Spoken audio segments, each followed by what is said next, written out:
Well, hello, everybody. Welcome. This is Derek Demeter with the Emil Buehler Planetarium. Joining me here is also Justin Cirillo, and we want to welcome you to our episode where we explore a fascinating culture, the Maya. Our program tonight is called Fire of Creation, the Maya. These people have, been around for thousands of years, have created all kinds of unique aspects of their understanding of astronomy. They have created some very cool ways of really observing the sky and trying to make sense of the natural world around them. So what we're going to do now is we're going to go ahead and get started with our program. This program, I'm going to be using several different forms of software. Tonight, we're going to be looking at a presentation. I'm going to be using actually a really cool full dome viewer that will let us travel down to one of the sites at Chichen, Itza, one of the ball court areas. And we're also going to be able to use Stellarium to take a look at the night sky that the ancient Maya would have seen. So what I'm going to do now is I'm going to go ahead and start sharing my screen here. Justin, I'm going to make you co-host. There we go, just in case if anything goes crazy during the recording. All right, so I'm going to go ahead and share my desktop so I can swap from one presentation to the next. All right, so what we're going to do is we're going to start with our first half of the program. Now, we're going to be treating this like chapters. And in this case, we're going to use the Maya numerical system, which is actually one of the most fascinating numerical systems in the world. And we're going to talk about these people first, the Maya themselves. Now, you might have heard the word Mayan, which would be correct, but the proper, when we deal with this culture, is the Maya. So just kind of keep that in there. Now, remember, though, that when we talk about the Maya, it's kind of like the Egyptians or pretty much any group of people throughout the world. We're going to be generalizing on a lot of their ideas. There are a lot of distinct cultural differences and regional aspects of the Maya people. These people lived in an area known as the Yucatan Peninsula. And here we have some geographic information here. As you can see, here we have the Yucatan Peninsula. This juts out here over into the Gulf of Mexico and the Caribbean Sea. If you've been on a cruise, you might have visited places like Cancun or Cozumel, or you may have visited the town of Merida, or head down to Belize or Guatemala, or all these areas are all connected to the ancient Maya people. And what we're going to do is we're going to zoom in even closer. Now, Justin and I are actually big fans of dinosaurs, and what's really cool about the Yucatan is there are a lot of remnants of a massive asteroid impact site called the Chicxulub impact, and it's actually created a lot of interesting regional geographic aspects of this area. There are these sinkholes called cenotes, which actually were created from that impact crater back over 66 million years ago. Now, here we have the Yucatan, and we can see here we're going to break it up into distinct areas. Now, there is the pre-classic, the classic, and post-classical Maya. So there's different regions of the Maya culture that we're going to look at, and each region time period has their certain influences and certain stories. So what we're going to talk about today, there are things about it that aren't 100% the same. So if I tell you something, there might be a little bit of a regional difference or a story or something that might be off a little bit. So you might have read something that you might have heard about that might be a little different. That's because, again, depending on where you're looking at in the Maya culture, these ideas would have been a little different. But we're going to try our best to try to get the bigger picture of this, to help this as a way of inspiration for you to investigate this wonderful culture. This is kind of like a little teaser for you to kind of get you out there and start learning about these wonderful people. So we're going to talk about some chief areas of the Maya. We have Tikal, and Tikal is a site of classical Maya. This is essentially what they would consider the height, the powerhouse of the Maya people. There's another town called Ushaktan where we find a lot of astronomical attributes to the Maya. Palenque is another one. It's another city that we've learned a lot about the understanding of the night sky from. And of course, everybody, when you think of the Maya, they think of Chichen Itza or Chichen Itza, but it's more understood as Chichen Itza. And this is located in the actual Yucatan of Quintana Roo, of Mexico. So we have places like Guatemala with tikal and chichen itza in the Yucatan region of Mexico. And these, we like to clump these areas together, but these were in different time periods. Chichen Itza was post-classical. This was later. This was, about 600, 900 CE, all the way up until the time of the Spanish exploration or time. And Tikal was much earlier. Think of like around the time of the Romans. So this, again, the Maya have spanned a long time in terms of their influence in this world, part of the world. So that's kind of a little breakdown of where these people lived. And this was all jungle. This was all tropical land. So it was a lot different than what you would see up in our part of North America. Now, a little bit about the information, a little more information about the Maya. So their culture was primarily agrarian. That means that they pretty much were farming. Their principal crop was maize. And I like to make the joke that they were children of the corn. And of course, Justin is nodding his head because we like suspense and horror movies, so we'll throw that in there. But they believed that they were literally they are ancestors of corn, that their gods have created them from the essence of corn. So that idea led to this thing, how important it is to grow corn and other crops to sustain their population. And actually, a lot of the observations that we're going to see in the night sky have to depend upon when to grow crops. Most early civilizations around the world were very, very, very, very keen on paying attention to the natural changes of the world and knowing when things were going to happen, when things were naturally changing, when they would have to grow their crops, when they would have to harvest their crops. These were all very, very important to these people.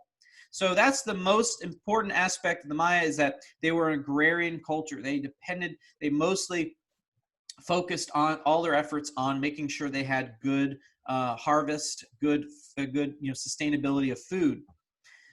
There are two distinct languages, the Yucatec, which comes a little bit later in post-classical, and Quiche, which is a classical Maya. But there are tons and tons of regional dialects and other parts that come into being. So again, depending on when you talk about or where you talk about these people, will depend on the language. So when archaeologists and anthropologists particularly are studying the Maya, they are looking for these small little tiny dialects. Different cities had their different languages, kind of like today where different places around even the United States have their pop and soda and all that. It's the same kind of idea. But these are the two really principal ones, the big ones that we're going to focus on today.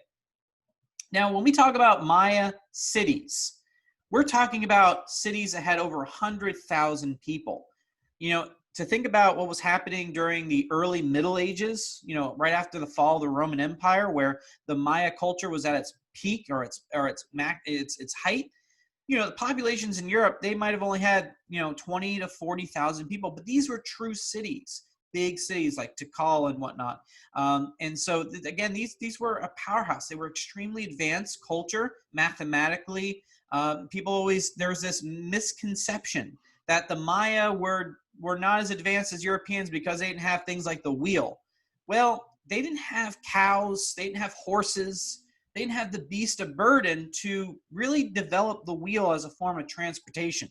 But you'll see that the Maya understood cycles, they understood wheels, they understood rotation, they understood these concepts. They just didn't have the resources to use them the same way that Europeans did. So we can't judge the Maya on their advancements and all that because they didn't have one particular technology. In fact, if you were to look at the Maya to the Europeans in terms of their mathematics and their understanding of astronomy, they were light years, no pun intended, on their understanding of these things. So in many ways, they were actually more advanced than the Europeans were during their real power. So again, to judge them just on one thing is not very good. We want to get rid of that idea that because these individuals didn't have wheeled vehicles and things like that is just silly. We have to get away from that. These were incredibly advanced cultures. All right, so that's a little bit about the Maya. What we're going to do now is we're going to look a little bit real quickly at some of the cities, some of the height cities. Again, these are true cities. Look how big this is. We had all these large complexes here. We had temples and areas where the plazas where they would have traded, and we had all these other complexes, and it would spread out even further with people's villages and homes. This was a true city. If you were to see Tikal or Chichen Itza in its height, it would be amazing. And have only uncovered a little bit of this ancient site. Now, this is one of the acropolises found at Tikal.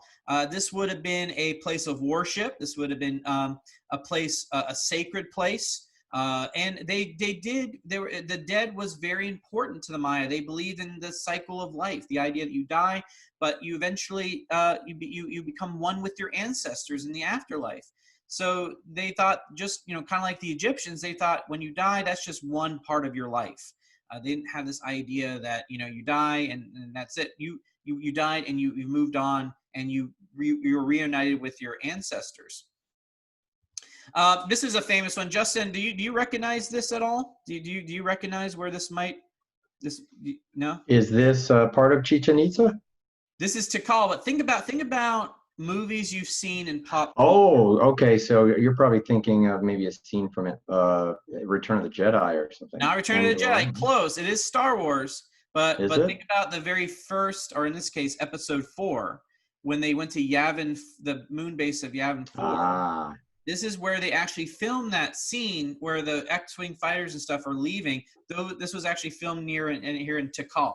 So kind of a fun little thing. Fun fact, yeah. Yeah, a little fun fact there, exactly. So yeah, these are some of the largest, Temple 1 and Temple 4, some of the largest structures uncovered in Tikal. Let me show you another picture of this temple. These things are these are big. Those are people right there. All right, those are people. That's a pretty large palm tree, and look how tall this is. This actually was built as a funeral tomb of one of the kings of Tikal. So kind of like the Egyptians, they built these big, large structures in honor of their kings or leaders. So and queens had their own temples, and other important people had their own temples. So again, this is the Temple of the Jaguar, to be exact. So again, some really beautiful structures. Now we're going to go to Chichen Itza, and just like with Tikal, Chichen Itza is also a very large one. I've got a chance to go here. It is massive. These are miles and miles and miles of structures. It's not like it's just all in one little tiny area. You have to walk a lot to get to all these different places. Now, in most Mayan areas, there are these things called cenotes. Now, if you've gone on a trip to Mexico or the Yucatan, you probably had a chance to swim. Or in the case of me and Justin, maybe one day we'll be able to dive one of these cenotes. Both Justin and I are scuba divers. And one day maybe we'll be able to dive one of these things. It's actually really cool. A lot of these are underground caverns, if you will. And the Maya believed that these were the entranceways to what they called the Xibalba, which was the world of the dead, the underworld. And in many ways, they view this as places where they would sacrifice things. They would pay homage to the dead, things like that. They view this as the entranceway to the dead. So a lot of Maya cities had these cenotes nearby, and this is one of those with Chichen Itza. This is the caracol, which is but it's an observatory. It's an observatory found in Chichen Itza. Now, it didn't have a big telescope, but it was a place where people could observe the positions of stars in the sky. That's very important. To the Maya, they actually understood the positions of stars. We'll talk about that later on. The position of certain stars throughout the year, and they could actually time certain events and certain aspects of their life based on those positions of objects, particularly the planet Venus. Planet Venus, you'll hear in just a few moments, was a seriously important object in the sky to the Maya. In fact, actually, in many aspects, it was more important to the Maya than the sun or the moon. So this is one of those, and we'll talk more about the caracol a little bit more later in detail when we get into the astronomy. But of course, one of the most famous objects in Maya culture, if you think of the Maya, you probably have this in your mind. This is the Castillo, or in this case, the Temple of Kukulkan. Now, what's really cool about this pyramid is that there are 365 steps all around. They actually use this as a calendar device. They knew the position and placement of the sun in the sky all of course of the year, and they use this as a way to keep track of time. It was basically a very giant clock tower to them. So usually during the spring equinox and fall equinox, the shadows casted off of the side of these walls here create what's called the descent of the feathered serpent, Kukulkan.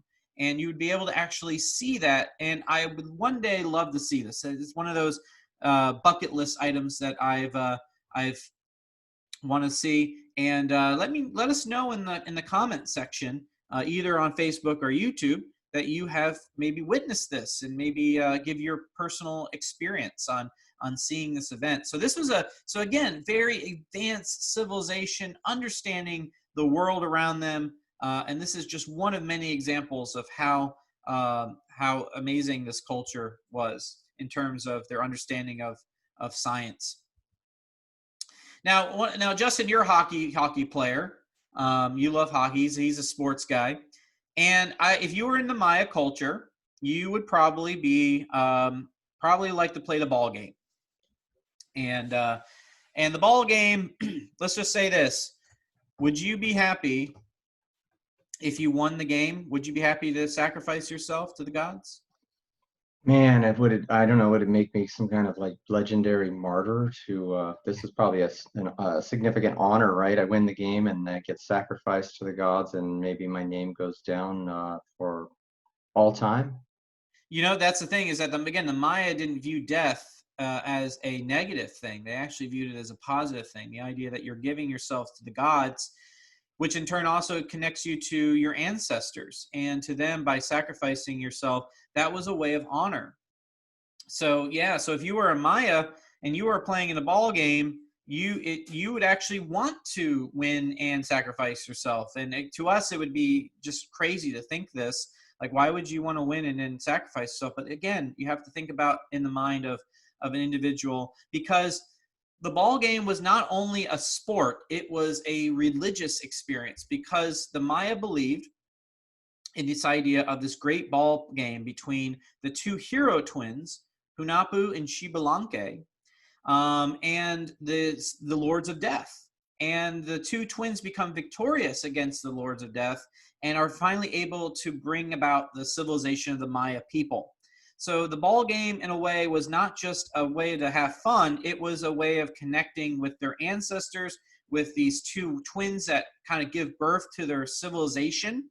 So this was a way to honor it. It's kind of like if hockey for you, Justin, like was based off of the creation of our universe, which, maybe to you it is.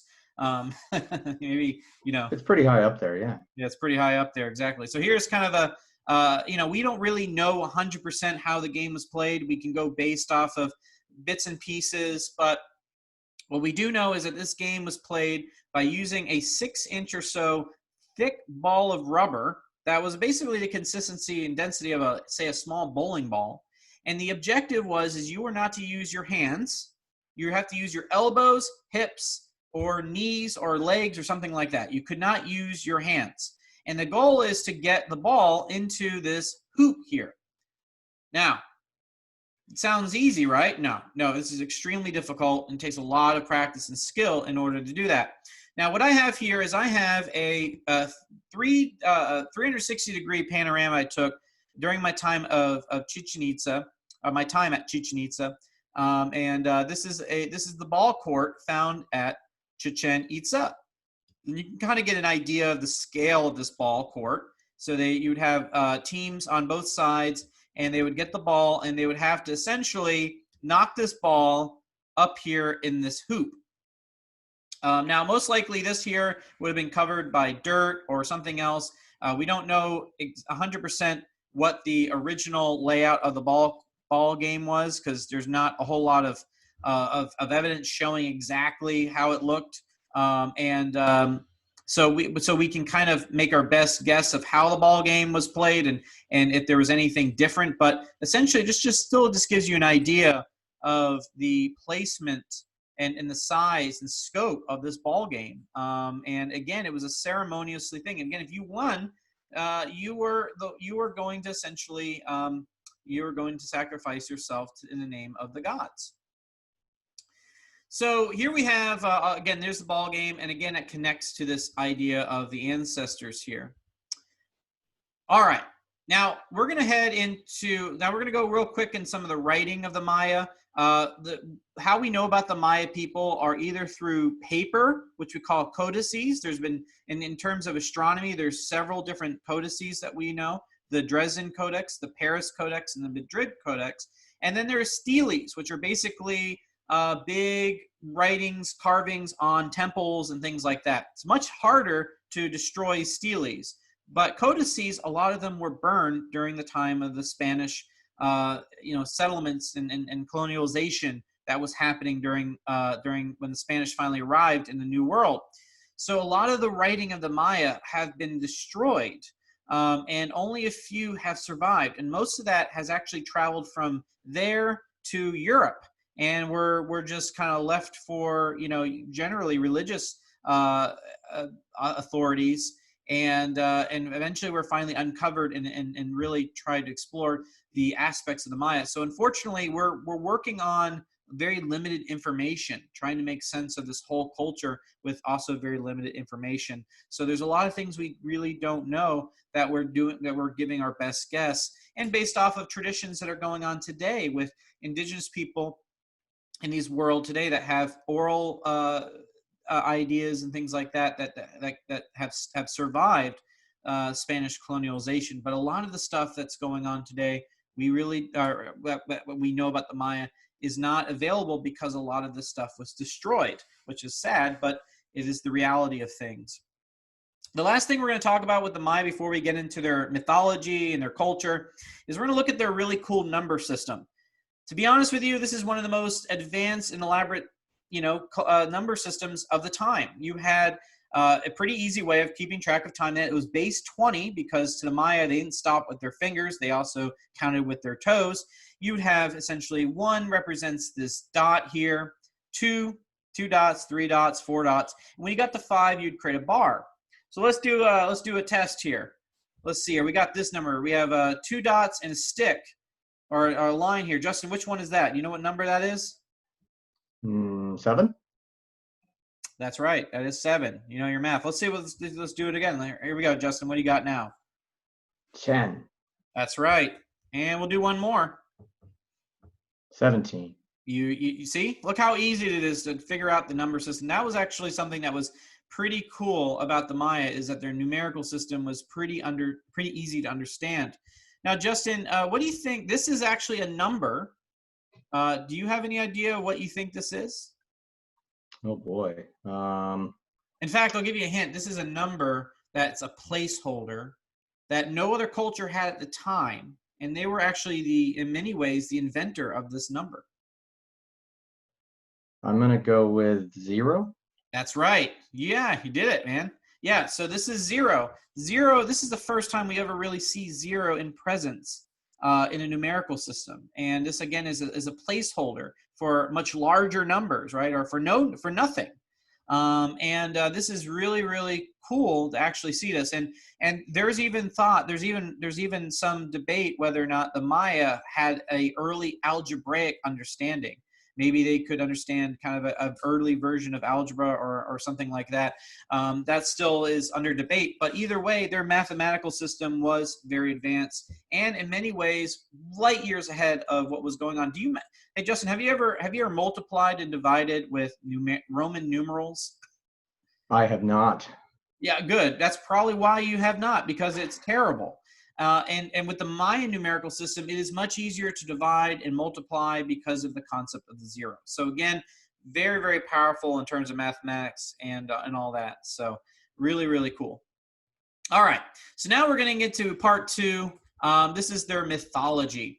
And I discovered a really cool video from the National Museum of the American Indian, the Smithsonian Institute, that has a gentleman from from Mexico, I believe, talk about the creation stories of the Maya. So I think he does a much better job than I would. So what we're going to do now is I'm going to see if I can jump over to YouTube here. And Justin, let me know. Hopefully I have audio. Hopefully. That's something I just realized we didn't test. But we're going to see if it works. So let's do it. All right. So let me start playing the video here. This is an account of the beginning, when all was stillness, silence. I hear it, but I'm going to switch over to Facebook and see if they hear it. 6 deities, covered in green and blue feathers, lay in the primordial waters, the framer and the shaper, the Peu and Quetzal serpent, along with Piacoc and Shmukane. These deities helped Heart of Sky, also known as Huracan, create the earth. Their spirit essence and their miraculous power gave the earth its creative. I think we're good. Now the land had a heart, and they called it Heart of Earth. To separate the sky from the earth, they planted a tall ceiba tree, making space for all life. The roots penetrated deep into the 9 levels of the Maya underworld. The trunk was on the surface of the land, and the branches reached up to the 13 levels of the Maya upper world. The plants were next created to live on the earth. And then the animals were created, but the animals did not speak and could not worship. So the deities decided to create human beings from mud. But these first humans had no souls and were not good keepers of the days. They destroyed them in a great flood. The deities tried a second time and created humans from wood. But the wooden people could not worship either, so they were destroyed. Those that survived are said to have become the monkeys and the trees. The sky and earth now existed, but there was no sun and no moon. A vain bird called Seven Macaw claimed to be the sun and the moon, but this was not true. 2 amazing twins, Unakpu and Shbalanque, defeated Seven Macaw by shooting him with darts. The hero twins were conceived when their mother, Ichkik, spoke to the decapitated head of their father, Unakpu, who spit on her hand from a cacao tree. Unakpu had been killed by the Death Lords of Xibalba, the underworld. The hero twins became great ball players, and to bring their father back to life, they challenged the Death Lords of the underworld to a game in Xibalba. The twins were permitted to play the ball game only after they had survived the dangerous trials set for them in the underworld. Using great skill and cunning, the twins won the ball game, and this allowed their slain father to come back to life as the maize god. The hero twins left Xibalba and climbed back to the surface of the earth. They continued up into the sky, becoming the sun and the moon. Now that the sun and the moon were in the sky and illuminated the earth, the deities created the third and final form of human beings using white and yellow corn. Corn is the precious substance that ultimately succeeds in producing true and enduring humans.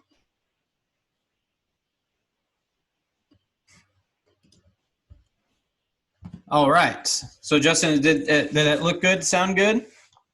Yeah, it was a little quiet, but once I cranked up my volume, I could hear it pretty well. Okay, great. So basically what the idea is that these 2 hero twins were able to defeat death, bring about the maize god, and then the creator gods finally were able to create the final form of humanity through maize. And what's interesting is that this idea of creation can actually be seen in the night sky. The last creation of man, of humanity, can be found in the sky. And what we're going to do now is we're going to go ahead and head over to a program called Stellarium.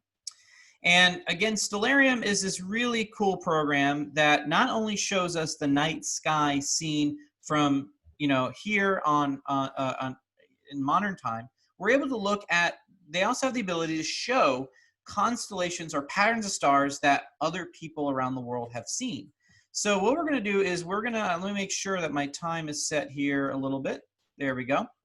Now, located here up in the sky, the ancient Maya believed that when they looked at this part of the sky, they would see 3 stars side by side. They saw this as a turtle. And using the turtle's shell and also 3 heart stones, they were able to create the fire of creation, the final creation of life, or in this case, of humanity, and gave forth to the new era after the defeat of the lords of death at Xibalba. Now, if you look closely, you might be able to recognize this constellation here. You might be able to notice this bright reddish star.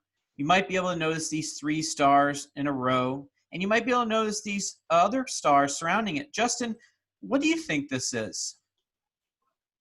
Well, that looks like one of my favorites, Orion the Hunter. That's correct. This is Orion the Hunter. Orion the Hunter was seen to the ancient Maya as this place where creation happened. And if you were to look at Orion under a dark, dark sky, you might notice this kind of fuzzy, hazy area located just below his belt, the 3 stars of Orion's belt. And what we're going to do is we're going to zoom in on that.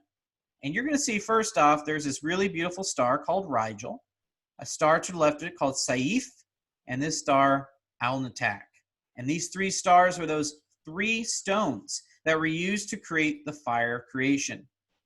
And if we zoom in even more, we will see, if we use, say, a telescope today, we'll be able to see this really beautiful object in the sky.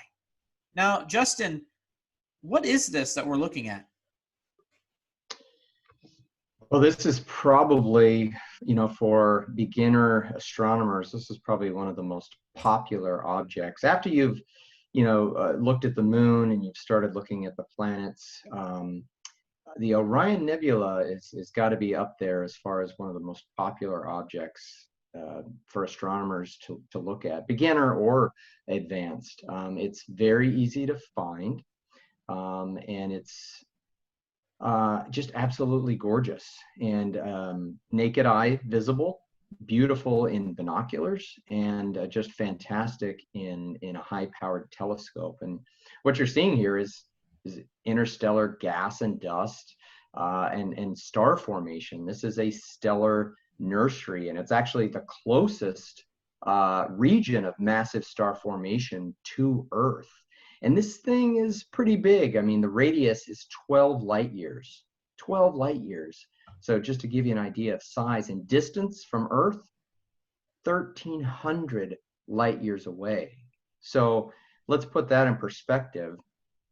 Pluto is 3.5 billion miles away. 1 light year is about 6 trillion miles. The Orion Nebula is 1,300 light years away. So this light that you're seeing with your eye, with binoculars, with a telescope, well, you're looking at light that's over 1,000 years old. Just fantastic to look at with different filters. Just an absolute treat, which makes Orion popular enough with the stars that are in it, but you add the nebula there, and it's a highlight to any astronomy night. Now, of course, Justin, we talked about how the Maya saw this as a place of creation.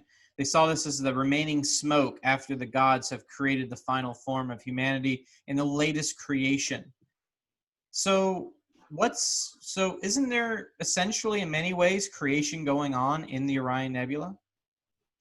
Absolutely. You've got these elements that are critical to star formation, gravity pulling them together. This is where those stars are forming. And that the light that you're actually seeing here is the luminosity of those brand new stars kind of fluorescing that interstellar gas and dust. Is just absolutely gorgeous. And those stars will eventually move out and form their own solar systems. So yes, creating new solar systems for new planets and maybe new life.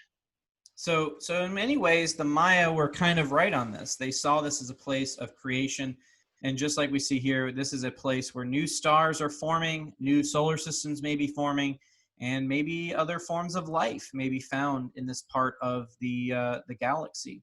So what's really interesting is that, again, the Maya saw this as this great place of creation. But they also were able to see other parts of the sky as connections to the natural world around them. And so what we're going to do now is we're going to go ahead and look at how they saw how the world was created from this. So the gods it was what it was mentioning in this the video that I just showed you, that the gods created this great ceiba tree, this great giant massive tree. If you ever been to parts of Central America, and you'll see these ceiba trees, and these are massive trees. These are just incredible life forms on planet Earth. And the Maya believed that there was this massive tree located in the center of our world, that everything was connected. The world above, the world underneath, Xibalba, and of course our world. And they viewed this as the yucatan. And here's kind of an illustration showing how our world was connected. So you had this great ceiba tree that connected the bottom of Xibalba, our world, and the great world of the sky. And on the corners of our world were the four corners of the directions: north, south, east, and west. And north, south, east, and west actually had their corresponding colors. East was represented in red, south was represented in yellow, west represented in black, and north represents in white. Now, we don't really know much about north and south. We feel like north and south were not as important to the Maya, but the east and west were very important. That's because east in Maya, there's many different versions of this word, but basically what they saw the east of was where the sun was born. And the sun traveled across the sky, and eventually the sun disappeared in the west. So the east and west were very important to the Maya, and they believed that it traversed both our world, the world above, and the world below. And it was connected by this giant tree. Now, what's really interesting is that the Milky Way represents a story of creation on a certain day out of the year. So what we're going to do here is we're going to head back to Stellarium. And what we're going to do is we're going to go to a certain date and time. We're going to go to August 12th. And we're going to see that over the course of the entire day, or the night, I should say, that the story kind of unfolds throughout this time. Now, of course, we have to go back in time a little bit. We're in 2020, so maybe we can go to the year 1 or something like that. There we go. That's close enough here. We'll go back in time. Now, it got dark, and what the Maya saw was that the Milky Way, as you can see here, of course, the Milky Way is the glow of light of billions of stars seen from our Milky Way galaxy. They saw this as the Great World Tree, extending up like a big trunk, extending up from the ground all the way up into the heavens, as you can see here. If we go over here to the north, however, we can also see here that there is this thing called the holdback caiman, or in this case, the crocodile, which is said to be the very bottom of the tree, which eventually is used as the great crocodile canoe of our heroes. But located in the north, we can see over here are the 7 bright stars. Now, of course, if you are familiar with these 7 bright stars, you might recognize them as the what? Justin, do you know the answer? Beautiful Big Dipper there. Big Dipper, yes. But remember in the video that you watched, this was Seven Macaw. This was the false sun god. And in the story, it said that throughout the night, eventually Seven Macaw disappears, is shot down by the heroes. And eventually, over the course of the night, the tree begins to change into the crocodile canoe, which we see up here. Now, instead of being upright like the tree, it's now in the shape of a massive canoe. And eventually, from there, what happens is that over time, just before sunrise, they begin to see the fire of creation. They see the story of their universe, their creation myths, unfold with the Milky Way and the motion of the sky. So this was a very special time for them, was around this particular time of the year, is when they see this story of, or in this case, they didn't see it as a story. They saw this as the literal retelling of the creation of their of the universe to them. So it's really cool that they were able to see this. So the Milky Way was seen as multiple things in the sky, but of course was most known for this great world tree, the yucatan. Now, we're going to get into more their astronomical understanding. We talked about a little bit about their mythology and how that connects to the night sky. We're now going to look at the astronomy, how they made astronomical observations of the sky and how they connected that to their world. And the most important thing in the sky to the Maya, outside of the sun and the moon, which of course represented the hero twins, which were supposed to be the ones that kind of watched over humanity and also gave them the information it needed to raise corn and to develop their civilization, was Venus. And Venus was seen as Kukulkan, or the god of war, or in many cases, some people will translate as the god of storms, the god of rain, the god of uncertainty. And Venus, in many ways, was connected to the cycle of growing crops. Because what they would notice in the sky is that Venus would emerge sometimes in the morning for a few hours before sunrise. And then sometimes Venus would be right after sunset for a few hours. And they noticed that these changes in the position of Venus throughout the year were slowly connected to their rainy season and their non-rainy season. And they saw this motion, this position of Venus in the sky as a way to foretell events, to try to understand the natural world, when they were to expect storms, when they weren't to expect storms. And over time, Venus became, again, a very, very important connection to the Maya. You see glyphs of Venus. This is one right here, the star pattern here. You see Venus all throughout the Maya culture. You even see it on these little tiny cute turtles right there. Isn't that cute? You can see Venus. So Venus is very, very, and of course, turtle, connecting to the idea of creation, things like that. Very, very important to the Maya. Now, what is going on? Now, of course, you know, they saw Venus rise in the sky. They saw Venus disappear. But what's really interesting is that the Maya really had a good grasp of the sun and the moon. They knew that the sun would get higher and lower in the sky. They would know the position of the moon's phases. They were really good at tracking time. But Venus, on the other hand, Venus has its, and at least in the mind of the Maya, had a mind of its own. It had a much dynamic, weird cycle that couldn't be as predicted easily as, say, the sun and the moon, and even the other planets and the stars in the sky. So this is another reason why the Maya believed this is a special thing in the sky.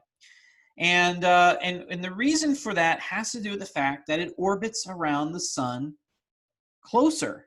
And since it goes around the sun, since it's closer to the sun, it goes around quicker, in this case, than the Earth does. And we experience these things where Venus, like a racetrack, Venus catches up to us and surpasses us and goes by and goes away. And we call these essentially conjunctions. And there's two different types of conjunctions that happen when in the case of Venus. So here we have the sun right here. Here's the sun. Here's Venus, and here's Earth. Now, at some time in Venus's orbit, Venus is on the opposite side of the sun. And when this happens, we see Venus at night. We call this a superior conjunction. So Venus is on the other side of the solar system, and when the sun sets, depending on the angle of Venus, we see it at night. But eventually Venus catches up with us, or we catch up to it. And eventually Venus is on this side of us, closer to us, around the sun. And now we start to see it rise just before the sun rises, and we call this an inferior conjunction. So we know in astronomy today pretty much why Venus does this. And we don't really have to attribute Venus to anything other than the fact that it's a planet orbiting around our sun. But again, to the ancient Maya, this was a very interesting thing, and they connected lots of interesting things to Venus. Because again, if Venus was connected to rain, storms, even the lifeblood of the world, because the Maya believed that the gods gave their blood in order to create the maize god and to allow for maize to grow. The Maya believed they had to pay that back. And they watched Venus very well. And usually when they started seeing Venus again, specifically during inferior conjunctions, they knew that this was bad news. They had to prepare and appease the god in order to bring the rains necessary for crops. This was, or whatever the case may be. And remember, they were a culture that depended on farming. And if they weren't able to yield the crops, famine would happen, disease would happen, things were bad. And so to prevent that from happening during these times, the Maya conducted things we call Star Wars. Yes. No, we're not talking about the one that George Lucas created. We're talking about the original Star Wars. And if you were a Maya warrior, you were born into this almost caste where you were required for your duty to fight and potentially sacrifice yourself in honor of Venus. And if you were a warrior in the Maya culture, particularly the Quiche Maya culture, you had this beautiful regalia. You were a very important person because you might potentially be sacrificed in order to appease the god above to allow for all of humanity to survive. So this was a very important duty to these people.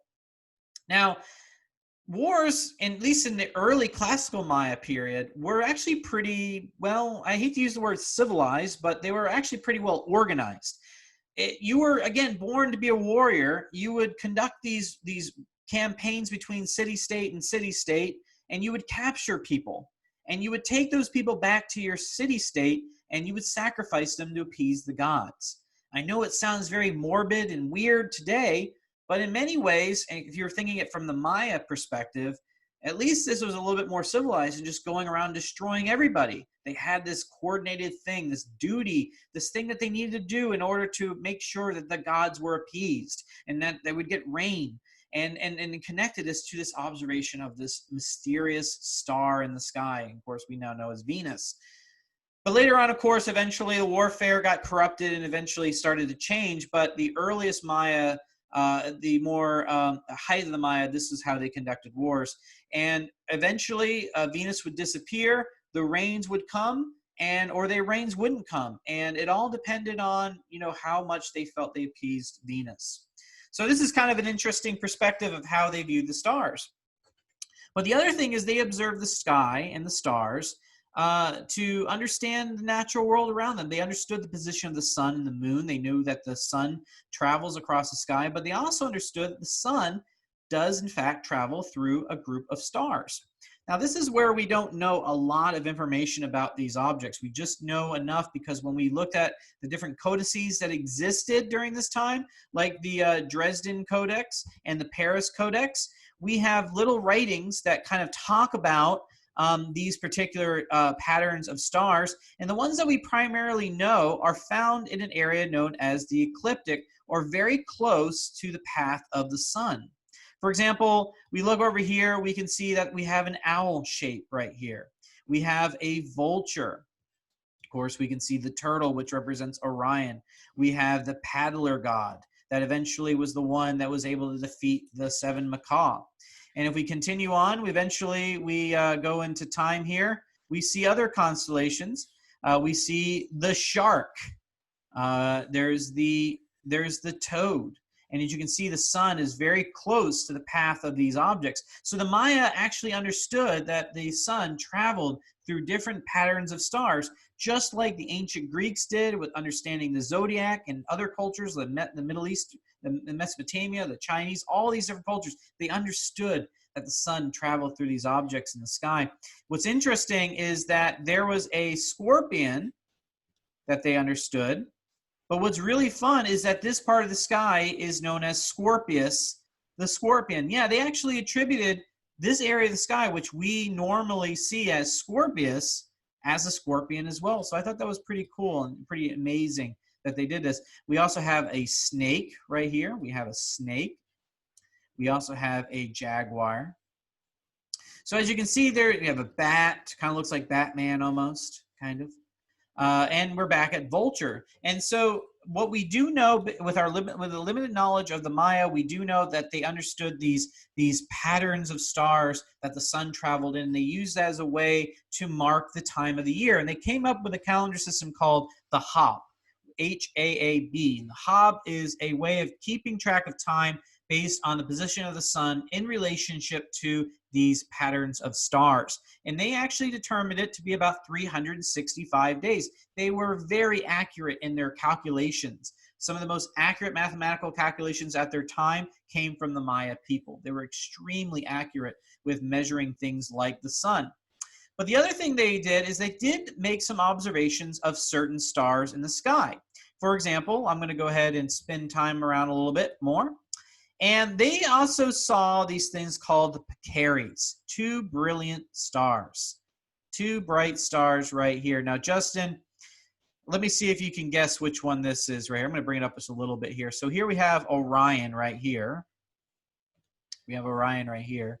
If you take Betelgeuse crossing the Milky Way, you got these two bright stars right here. Do you have a guess of what these may be? I'm gonna go with maybe Castor and Pollux. And yeah, that you're 5 for or whatever. You're 100% right now. I didn't know Yavin 4 though, so I'm still. That's true. Yeah, it was close enough. You still knew Star Wars though. But yes, these are the two stars, Castor and Pollux. These are the Gemini twins here, and these were seen as the Peccaries. And actually, the Maya saw this constellation for, or in this case, the two stars, as a timekeeping device for winter, or in this case, February. So when they observed these stars starting to emerge, they knew that it was a transitional time from the wet season to dry season. And the same thing goes with other patterns of stars as well. So again, they were really good at understanding the motion of time, the positions of the stars. Sirius was another one, and Fomalhaut was another one. So lots of different other stars in the sky would help them with figuring out time. And one of the places that they were able to do this, specifically that we know of, is one like the El Caracol. And when we look at the El Caracol, we can see that it has this kind of dome shape at the top. Now, it kind of looks like a domed observatory of today, but promise me there was no telescope there. Telescopes were not invented at this time. But if you look closely, you can see these different windows that are placed throughout the building here. And those different windows actually were placed in specific areas of the around where certain stars would rise at certain times of the year. So if you were an observer, you would go up here and you would start to see Pollux, or one of the Peccary stars, begin to rise. And when it would align with this window, then you knew when certain things were happening. Same thing with Fomalhaut and Canopus and other stars, the sun, and even Venus, all were observed in these observatories. Now, this is a very advanced piece of astronomy knowledge here. You know, we haven't found any major observatories like this because maybe many of them have already been destroyed or changed. But this one is a great example of how good, how knowledgeable the Maya were with the natural world around them and how connected they were to the sky and the earth, and connecting those two together. I think it's absolutely amazing with the technology they had available, that how accurate and how precise they were with their understanding of the world. They knew exactly when solar eclipses were going to happen. They knew when lunar eclipses were going to happen. It is amazing the achievements that these people were able to do. Now, eventually, though, the Maya people, for the longest time, people thought the Maya disappeared. They just disappeared. That's not true. Eventually, conquistadors came, and whatever was left over was basically under their power. But there was a decline in the Maya culture before then, and a lot of it had to do with overpopulation, deforestation, disease, plagues, things like that.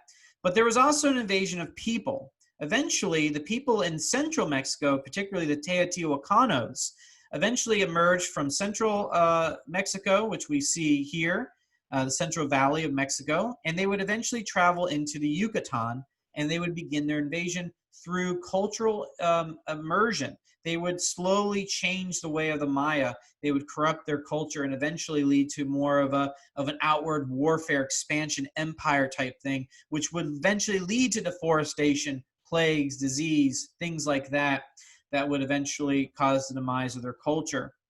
The Teotihuacanos were also a very advanced civilization. They had these very large pyramids, like the pyramids of the moon and sun. This is Tenochtitlan, which is located in central Mexico. And again, they were people very similar in terms of their culture to the Maya, but they were vastly different in their ways, in certain other ways, like their warfare and the way that they viewed expansion and things like that, that eventually would lead to the demise of these people. But they didn't disappear. They are still here today. These Maya people are still here today, but unfortunately, colonialization of the Spanish eventually got rid of essentially what was left over, and a lot of their history, their culture was lost to eventually the development of Christianity in this area. A lot of their writings were burned and destroyed, and a lot of the understanding of the way of life of these people was lost. But of course, eventually, though, we're seeing this resurgence. We're seeing this resurgence of indigenous people in this area. There are still Maya here today. Lots of different subcultures of the Maya, different languages, and it's just amazing. If you go throughout the Yucatan Peninsula, you will find indigenous people that have a connection to their ancestors. And unfortunately, though, in many countries, indigenous people are still considered the lowest of on the totem pole, and it's sad to see that. And thankfully, though, we're seeing a resurgence of people fed up with this and bringing in a community of getting people to respect these indigenous people and eventually bring them an equal to society. And one of the earliest kind of revolutionary people was Rigoberta Menchú. She fought in the Guatemalan Civil War, and she fought for rights of indigenous people. And she did all this without speaking Spanish until eventually she wrote her book, and it became a bestseller, a Pulitzer Prize. It was an amazing achievement, and to this day, this book and many others are helping revitalize the pride and respect for these indigenous people. And also by educating, we feel with these cultural shows, we feel that we can rejuvenate and revitalize this wonderful culture and bring about a celebration of these people. And I hope that this program tonight has fueled your interest in getting you excited about these cultures, and hopefully that this inspires you to go out and learn more about the Maya and their ways of life. And so I hope that you enjoyed today's program of fire creation. And so for you, those that are watching on YouTube right now, we're going to go ahead and end our recording today. So I hope you enjoyed this show, and be sure to check out our other virtual programs. So we'll hope to see you next time. So take care. Thank you.